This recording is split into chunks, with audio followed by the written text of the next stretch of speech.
सबसे ज्यादा तस्वीर ये वायरल होती है। ठीक है। कवि इसके जरिए क्या संदेश देना चाह रहा था? हाँ, कवि किसी की दूसरे की प्रेजेंटेशन के पास खड़ा होकर बता रहा है कि जो प्रेजेंटेशन है वो बहुत शानदार है। आप इसके बारे में कुछ जानते नहीं है। मैं आपके भी और आपके ऑडियंस लोग के नहीं भी जानते होंगे, हाँ। हाँ, आपके और आपके ऑडियंस के बारे में को बता देता हूँ इस बारे में। भारत में जाति के आधार पर रेजिमेंट बननी शुरू हुई है। तो एक रेजिमेंट बनी है चमार रेजिमेंट। अब क्योंकि किसी का मनोबल गिराना हो तो उसका आप कुछ भी कह दो, हिस्ट्री बहुत वो करती है। तो जैसे आपने कहा कि चंद्रशेखर जी जिन्होंने जो फ्रीडम फाइटर थे और बहुत सब चीज़ों पे आपने डिस्कशन किया, बाबा साहब पे हम लोगों ने डिस्कशन किया। तो वो रेजिमेंट जब बनी तो सेकेंड वर्ल्ड वॉर में उसने परफॉर्मेंस किया।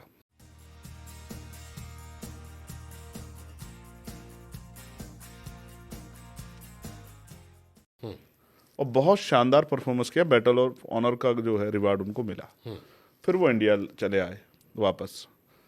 अब इंडिया में आके उनको कहा गया कि आप आजाद हिंद फौज के खिलाफ लड़ो, जो सुभाष चंद्र बोस के नेतृत्व में देश की आज़ादी की लड़ाई लड़ रही थी। इस स्ट्रक्चर के, इस विचार के लोग इतने समर्पित थे देश के लिए कि उन्होंने मना कर दिया कि हम आज़ाद हिंद फौज के खिलाफ नहीं लड़ेंगे, क्योंकि वो देश के लिए लड़ रहे हैं। तो उन्होंने कहा कि आपकी रेजिमेंट खत्म कर दी जाएगी। मैं आज दर्शकों को चैलेंज करके कहता हूं आपके यहाँ कि उनको हिस्ट्री को पढ़ना चाहिए। कहीं ऐसा तो नहीं चंद्रशेखर झूठ बोल रहे हैं, इतिहास के पन्नों में सब कुछ लिखा हुआ है। तो उन्होंने कहा कि हम आपकी जॉब्स छीन लेंगे, आपके रिवार्ड्स छीन लेंगे, आपकी इसको रेजिमेंट को खत्म कर देंगे। उन्होंने कहा खत्म कर दो। यही नहीं, अभी और सुनिए। लेकिन देश के खिलाफ नहीं जाएंगे। और देन उन सब लोगों ने मैक्सिमम आजाद हिंद फौज ज्वाइन करके देश की आजादी की लड़ाई लड़ी। तो इस पे किसी को आपत्ति नहीं होनी चाहिए। नहीं, ये आपत्ति किसी को वैसे है भी नहीं। ये तस्वीर का मैंने नहीं है, बहुत आपत्ति है। ये क्योंकि इस तरह से कभी किसी ने प्रेजेंट नहीं किया। बहुत आपत्ति है। हाँ। आप नहीं समझते आपत्ति है। ऐसा चुभा है लोगों को लग गया कि ये कैसे ग्रेट हो सकते हैं। मैं कह रहा हूँ हर व्यक्ति ग्रेट है जो मेहनत करता है। सही बात है। आप अपने काम में मेहनत करते हैं तो आप ग्रेट नहीं है क्या? सही बात है। मैं अपने काम में करता हूँ तो शायद किसी को लगता है कि जाति के आधार पर ग्रेट नहीं होना चाहिए, लेकिन मैं कहता हूँ देश का हर व्यक्ति या देश की क्योंकि जाति व्यवस्था है, हर वो व्यक्ति जो देश के लिए योगदान कर रहा है, अपने परिवार पर, अपनी जात पर, अपने देश पर गर्व महसूस कर सकता है। इसमें कोई गलत बात नहीं है। ठीक है। तो मैं फिर आपसे कह रहा हूँ ये बोर्ड मुझसे, ये मेरा गांव नहीं है। मीडिया की उस पर कभी कभी मैं हंसता हूँ कि हमारे यहाँ मेन स्ट्रीम मीडिया के लोग जो लिखते हैं, मैंने कोई आर्टिकल पढ़े, उन्होंने मेरा गांव घटकोल लिखा है, मुझसे 12 किलोमीटर दूर है। उन गांव वालों ने बोर्ड लगाया। इसके इनोग्रेशन में मुझे बुलाया। मारा था जाके? नहीं, उनके इनोग्रेशन में मुझे बुलाया। अच्छा। कि बॉस हमने बोर्ड लगाया, आपको आना है। मैंने उनसे पूछा क्यों लगा रहे? बोले जब सब जातियों के लोग लगाते हैं तो हम क्यों लगाए। अच्छा, इसके ऊपर भी मेरा एक वो रिसर्च है, इस पर भी बड़ा विवाद हुआ। तो ये भी मैंने डॉक्टर अम्बेडकर से वो किया। डॉक्टर अम्बेडकर ने महाट सत्याग्रह किया। 10,000 से ज़्यादा लोगों का मोर्चा लेके वो तालाब में पानी पीने के लिए गए, जहाँ किसी को आज़ादी नहीं थी, जहाँ सबको आज़ादी थी लेकिन अछूतों को नहीं थी। जब वो चले गए तो प्रोटेस्ट खत्म हुआ, तो उन्होंने लोगों को इकट्ठा करके कहा कि जब भी हम इकट्ठा होंगे तो हम कोई ना कोई बुराई छोड़ेंगे। उस दिन उन्होंने 3 बुराइयों को छोड़ने का। पहली, मरे हुए जानवरों का मांस नहीं खाएंगे, कोई गंदा व्यवसाय नहीं करेंगे, और क्योंकि देश में जाति व्यवस्था, इसलिए अपनी जाति पर संकोच करके अपने आप को, जैसा दूसरे ने कह दिया कि आप छोटी जाति का मान के अपना मनोबल नहीं गिराएंगे। जब तक जाति व्यवस्था, हम इसको स्वीकार करेंगे और कोशिश करेंगे जाति व्यवस्था खत्म हो जाए। तो इसलिए ये बाबा साहब अम्बेडकर ने कहा। लोग पढ़ते हैं नहीं, बस बोलते रहते हैं। तो लोग जाते हैं इस उम्मीद पे, आज जीतेंगे, कल जीतेंगे, परसों जीतेंगे, रोज हारते हैं अब लोगों का, अब वो फिर मुझे याद आएंगे वो एक एक्टर थे, वो राजेश खन्ना, कि कुछ तो लोग कहेंगे, लोगों का काम है कहना।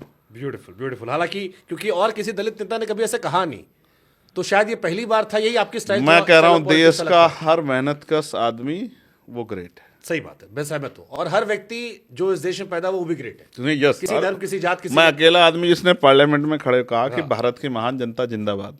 सब अपनी पार्टियों का जिंदाबाद बोल रहे थे। मैंने कहा ये शायद मेरी रिहाई के लिए प्रोटेस्ट हुआ, इसमें मैं नहीं हूँ। तस्वीर की बात कर रहा हूँ मैं। हाँ, ये मेरे मित्र हैं जिनके घर पे मैंने तस्वीर खींची। रेबन ने ग्लास पहन के मुंह छुपताव देते हुए। अब रेबन है या क्या, ये तो मुझे नहीं पता है, मगर है। तो ये पोज भी उसी लिए था, तब तो सोशल मीडिया का जमाना उस तरह से था कि आदमी अपनी जो है वो पिक्चर्स लगाता था। और मुझे क्या पता कि ये पिक्चर बाद में जाके इतनी फेमस हो जाएगी। आपने भी ये बहुत सारी रैंडम pictures- क्लिक कराई थी ऐसे ही? नहीं, घर पे बैठ के मेरा एक मित्र है जो अभी रेलवे में है, उसने फोन लिया नया।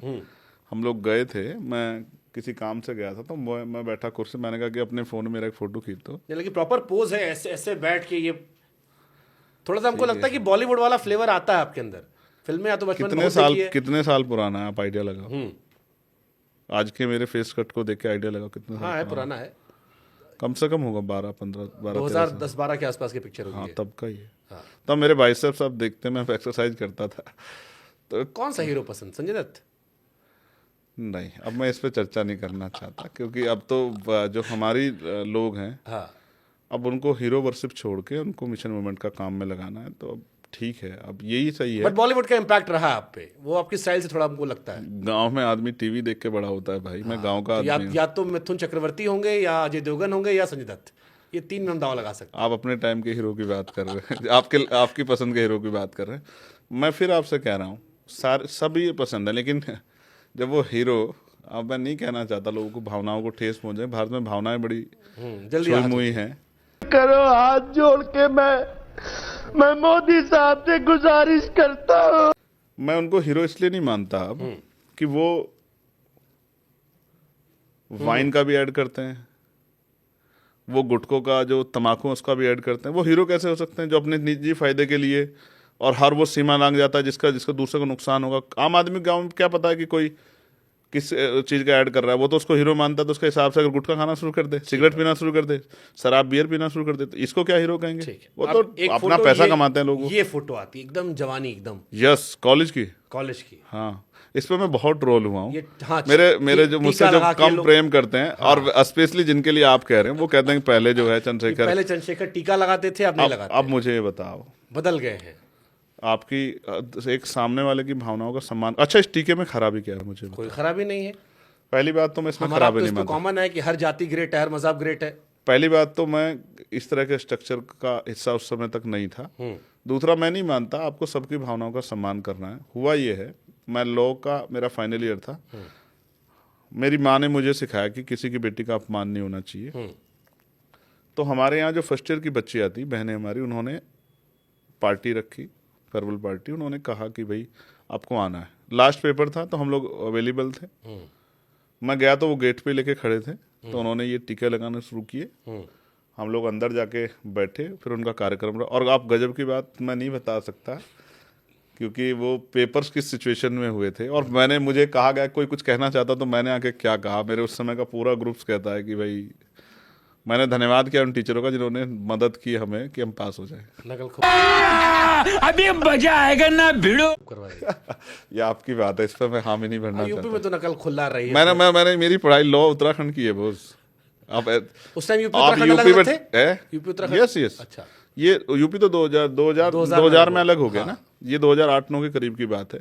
एक बात मैं आपको और कह दूं, आप यूपी की सरकारों में जो कुछ हुआ हो, लेकिन अगर इस तरह से हम योग्यता के आधार पे यूपी को डिनाई नहीं कर सकते, क्योंकि बहुत सारे प्राइम मिनिस्टर जो हैं और बहुत सबको दिया देश को, यूपी को डिनाई नहीं किया हाँ, जा लेकिन सकता। यूपी में नकल करके लोग पास होते हैं, ये सच्चाई है। और ये हमने बड़े करीब से देखा। माता जी हमारी भी शिक्षिका है, हमारे खानदान में आधा आदमी शिक्षक है। स्कूल कॉलेज हम भी देखे हैं, पढ़े हैं। और हमारे भी 40 दोस्त ऐसे हैं जो बिना पढ़े पास हो गए। और तय होता है किस रेट पे पास होगे, देख के लिखोगे, ब्लैक बोर्ड से लिख लोगे। ये अच्छा तो है, ये हमने भी देखा है। ये अच्छा है। आपके यहाँ इस तरह का स्ट्रक्चर होगा, मेरे यहाँ इस तरह का स्ट्रक्चर नहीं। और हम तो जिस जिले से आते हैं, वहां तो मोदी जी ने खुद कह दिया था कि नकल माफिया कम बंद होना चाहिए। ठीक, अच्छा है, सरकार इस बात को जानती है। बस इसको रोकने का प्रयास भी आप करे। तिलक उलक लगवाते हो? अभी भी कल भी कहीं था, उन्होंने लगाया, मैं आप दे फोटो दूंगा क्यों नहीं फोटो। आती? आप कहीं तिलक वाली फोटो तो नहीं आती? मैं अभी दिखा दूंगा आपको, कल की फोटो आप कहोगे तो। चलो एक और बढ़िया फोटो दिखाते हैं आपको। एक ये फोटो है, हाँ ठीक है। जैसे तिलक वैसे टोपी। मैंने क्या कहा, मैं यहाँ एनआरसी के प्रोटेस्ट में था, मैं एक मुस्लिम धार्मिक स्थल पे गया, उन लोगों ने ये कैप मेरे सर पे, क्योंकि वो अंदर जाने के लिए, जैसे गुरुद्वारे में जाने के लिए वो बांधते हैं सर। रुमाल की जरूरत होती है, सर ढकने की जरूरत होती है। उन्होंने मुझसे कहा कि अंदर जाओगे आपकी सर पग ढक वाली लेना भी है। हमने तस्वीरें देखी हाँ, है। सर ढकना है। हाँ। तो सर ढकने कुछ था नहीं, उन्होंने एक साथी ने अपने सर से उतार के दे दी, मैं उसका धन्यवाद करता हूँ। लेकिन मैं आपको ये भी स्पष्ट कर दूं, बहुत जिम्मेदारी से इस बात को कह रहा हूँ। उसके बाद एक बहुत बड़े मुस्लिम लीडर से, इंटेलेक्चुअल्स हैं वो, धार्मिक गुरु, उनसे मेरी बात थी। उन्होंने कहा कभी मत पहनना। क्यों? कहा कि मुसलमानों को ये टोपी पहना के बेवकूफ़ बनाने का काम बहुत लंबे समय से चल रहा है, तुम उस तरह का स्ट्रक्चर का हिस्सा मत बनना। हाँ, मतलब एक मुसलमानों में धारणा है कि जो नेता टोपी पहन लेता है वो टोपी ही पहनाता है। हाँ, तो उन्होंने मुझसे कहा, और उस दिन के बाद मैंने आज तक कभी इस काम को नहीं दोहराया। मुझे किसने कहा, मैंने उनसे कहा, हाथ जोड़ के कहा। और एक आखिरी तस्वीर और बड़ी वायरल होती है, ये आपकी मोटरसाइकिल में दुर्गा माता की चुनरी लगी हुई है। ये मेरी मोटरसाइकिल नहीं है, बस मैं यही कह रहा था। अब मैं आपके सोफे पे बैठा हूँ। हाँ। और इस अच्छा देखो, मैं फिर कह रहा हूँ, भारत मान्यताओं का देश है ना। हाँ, तो अब मेरे बहुत सारे दोस्त हैं जिनकी हिंदू बुलेट है धर्म, ना? हाँ, बुलेट है ये। हिंदू धर्म में जिनकी बहुत सारी वो है। हाँ ये मेरे उसी साथी की मोटरसाइकिल है, रेलवे वाले की, जिसकी मैं जिक्र कर रहा हूँ। हाँ, मेरे फादर ने फोटो मुझे, लेकिन पोज देखो फिर वही वाली है। अब इस वजह से किसी को जलना नहीं चाहिए। तो अब उसने नई बुलेट खरीदी, हाँ, वो लेके आया। हाँ। तो मैंने कहा कि जब बुलेट लाए तो किस साल मेरी की फोटो ये चुनरी वाली? ये 2007-8 के आसपास की होगी, 9-10 की भी हो सकती है। तो मैंने उनसे कहा कि जब बुलेट लाए तो मेरा एक फोटो खींचो। तो अच्छा मुझे ये बता, फिर मैं आपसे कह रहा, अब मैं ट्रैवल करता हूँ, मैं आपको बताता हूँ, मैं कहीं गया तो जैसे अब सब वर्कर तो बहुत मजबूत नहीं है, किसी जिले में किसी इंसिडेंट में जाना पड़ा, तो जैसे मैं बिहार गया तो यहाँ से गाड़ी तो नहीं ले जा सकता अपनी, तो वहाँ जो भी वर्कर होगा, और वो जाहिर किसी, सी बात है। क्योंकि सारी हर धर्म को मानने वाले, हिंदू धर्म को मानने वाले, सिख धर्म को मानने वाले, जैन धर्म को मानने वाले, ईसाई धर्म को मानने वाले, मुस्लिम धर्म को मानने वाले, और जो किसी धर्म को नहीं मानते वो भी सब लोग हमारी पार्टी में।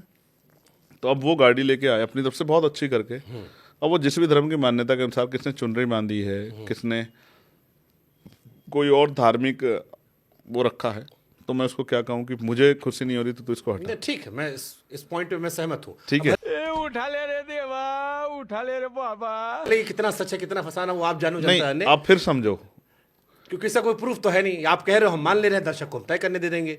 मैं आपसे फिर कह रहा हूँ, और मैं इस पर बहस भी नहीं कोई चाहता, मैं वो कह रहा हूँ जो फैक्ट है। देखो, आप यहाँ से अगर ट्रैवल करोगे, मैं आप ही के ऊपर छोड़ देता हूँ, प्रैक्टिकली आपको पता लग जाएगा। आप गए हैं बिहार में, समझ गया, आप जो लॉजिक दे रहे हो, होटल मान लिया आपको, आपने होटल किया है, और आपने, क्योंकि आपका कोई जानकार नहीं, आपने उससे कहा कि वो उस गाड़ी भेज देना।